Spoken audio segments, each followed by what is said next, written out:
et ils nous reviennent fraîchement du Maroc. Moshe Azran, qu'on vient de voir dans ce reportage. Merci d'être avec nous ce soir. Vous êtes donc chef à domicile. Le grand public israélien vous a connu lors de l'émission de télé-réalité Games of Chef. Vous êtes vous-même d'origine marocaine, on va en reparler. Binyamin Touati, inlassable jeteur de pont pour le rapprochement des cultures. Vous faites ça avec l'Europe, mais aujourd'hui vous faites ça aussi avec les pays signataires des accords d'Abraham. On va en reparler, mais d'abord, Moshe Azran, votre grand-père était de Casablanca. C'est la première fois que vous retourniez au Maroc, si je puis dire.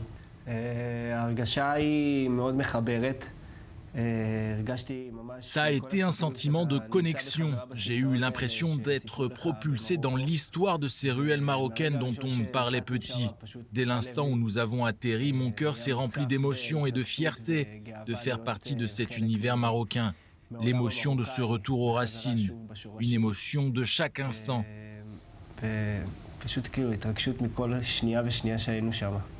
Binyamin Touati, la dafina, la matbouha, ce sont des plats qu'on a l'habitude de manger en Israël, même si vous n'êtes pas marocain. Vous êtes algérien d'origine, mais enfin, les voir dégustés par des grands chefs de la gastronomie française à Marrakech, qu'est-ce que ça fait? C'est comme l'a dit Moshe, c'était plein d'émotions. D'abord parce que je pense que la population marocaine est une population qui s'est exprimé beaucoup les émotions et qui réveille en nous beaucoup d'émotions. Et même si je suis pas d'une famille marocaine, je suis d'une famille quand même qui vient du Maghreb, et il y a beaucoup de choses qui se ressemblent, avec évidemment les plats, les saveurs, mais les histoires aussi qu'on a entendues pendant notre enfance ou notre jeunesse. Qui ressemble beaucoup, et je dois dire que ce lien avec les Marocains là-bas a été très fort, et qu'on a ressenti vraiment beaucoup d'émotions chez eux et chez nous, et un accueil exceptionnel, peut-être même plus nous en tant qu'Israéliens que d'autres délégations qui étaient venues aussi participer à l'événement. Ouais, Moshe, les Juifs sont partie évidemment du Maroc dans les années 50, dans les années 60, pour Israël, pour la France, pour le Canada, mais est-ce que les plats sont restés? Est-ce que les Marocains que vous avez pu rencontrer se souviennent de cette gastronomie judéo-marocaine? Je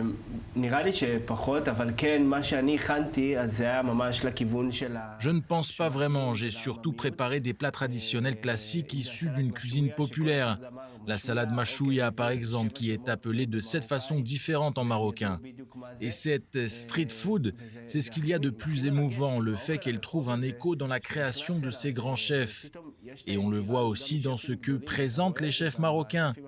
Nous pouvons nous rencontrer partout dans le monde, on retrouvera toujours les mêmes goûts. C'est magnifique.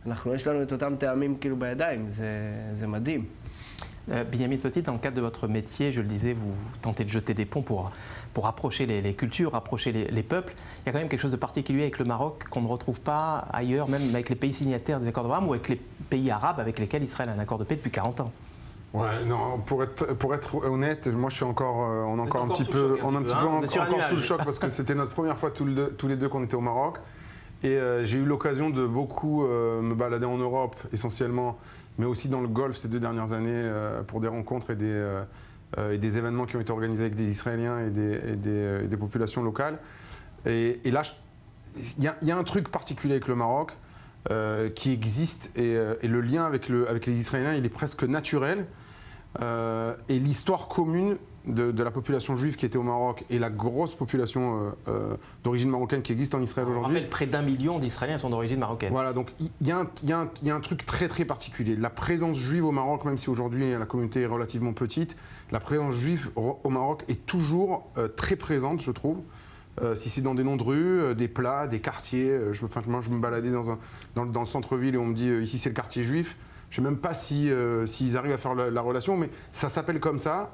Il y a un cimetière qui est toujours hyper bien entretenu, les synagogues, etc. Donc il y a ce souvent contact. Les pays arabes font la différence entre juifs et israéliens. Mais là, vous dites qu'en tant qu'israélien, vous avez été reçu avec les honneurs du roi, si j'ose dire. Ouais, d'abord, l'événement auquel on a participé, il était sous le haut patronage du roi, qui avait donné son patronage. Et on a été reçus comme juifs et israéliens, mais avec beaucoup de cœur et une envie de pouvoir nouer des liens affectifs très importants. Et pas que d'ailleurs. Mais... Ouais. Moshe Azran, vous m'avez dit en coulisses que vous n'aviez qu'une seule envie à présent, c'est de retourner au Maroc, cette fois-ci pour 3 ou 4 semaines, et pour faire un tour du Maroc de la gastronomie marocaine. Est-ce qu'on peut imaginer aussi le match retour, que des chefs marocains viennent en Israël dans le cadre d'un événement que vous pourriez organiser ? Je serais vraiment heureux de retourner là-bas pour un authentique périple culinaire, avec des plats à base de légumes racines produits par l'agriculture locale.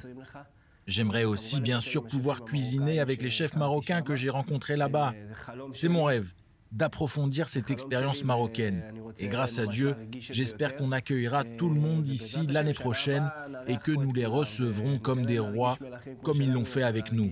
La beauté et la modestie que l'on rencontre au Maroc, j'aimerais qu'ils la retrouvent ici, en Israël. Les chefs cuisiniers marocains qui ont été tout simplement impressionnés de vous voir faire la cuisine avec un seul bras, une seule main, c'est quand même une prouesse, et vous avez gagné vos lettres de noblesse au Maroc et à la fois en Israël. Merci Moshe Azran. Le mot de la fin pour Binyamin Touati sur cet événement peut-être à venir en Israël. Ouais, d'abord je voulais dire que c'était vraiment un événement hyper émouvant et de très haut niveau avec beaucoup de personnalités marocaines et françaises. Et donc je profite pour remercier Lassen Hafid qui est le chef du Ritz à Paris et qui a l'initiative du projet. Voilà, et qui a l'initiative et avec qui on a travaillé ces dernières semaines sur l'organisation de la délégation israélienne et avec qui on projette déjà pour 2023 d'organiser une délégation des disciples d'Escoffier en Israël et accueillir des Marocains et évidemment certainement aussi des Français. Et vous reviendrez nous en parler sur ce plateau de Maghreb. Merci Binyamin Touati, merci à vous Moshe Azran.